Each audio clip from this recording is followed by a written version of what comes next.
It's doctors that are specifically trained in personal injuries, specifically car accident injuries, with what's called high sensitivity, high relevancy documentation, that actually finds and documents and then actually put that information in a logical sequential format in a narrative report, deposition, or trial testimony.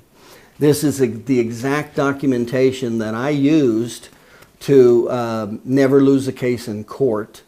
And we're going to show you how it actually stops bad faith, what I call bad faith lowball offers. Bad faith lowball. Now, when I say bad faith lowball offers, what am I talking about?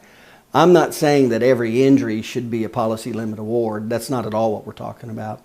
When I talk about bad faith lowball offers, I'm talking about when insurance companies don't want to pay the medicals. They don't want to pay the need for future care. You know, they just try to get out of so many different categories that are just bad faith. And so this documentation, it's real solid. So if the patient has it, then we put it in a logical sequential order. And if they don't have it, they don't have it. But what we will be able to see is exactly what we do or don't have and how that'll translate into the potential injury award. It'll actually show the strength of the case.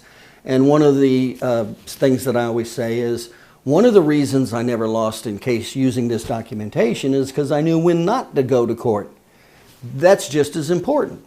So one of the major things we're going to be covering tonight is knowing what documentation we actually do or don't have, and how strong is that documentation, and how does it relate to the strength of the case or the strength of the injury award. And this is from the medical perspective. So again, I'm Dr. Paul. So I've had 30 plus experience. I've opened 77 offices in 20 states, past speaker in 3 chiropractic colleges. And again, I've never lost a case in court using this documentation, and this is what we teach. So we teach continuing education to chiropractors and attorneys with personal injury across the United States, giving these presentations. So we've been doing this for 30 years, so we know exactly what works, what doesn't work, how it works. But I'll also share with you this. I'll share with you what's not getting done by the doctors. And there's actually 2 problems, and that's 95% of the problem. And that's 95% of the problem.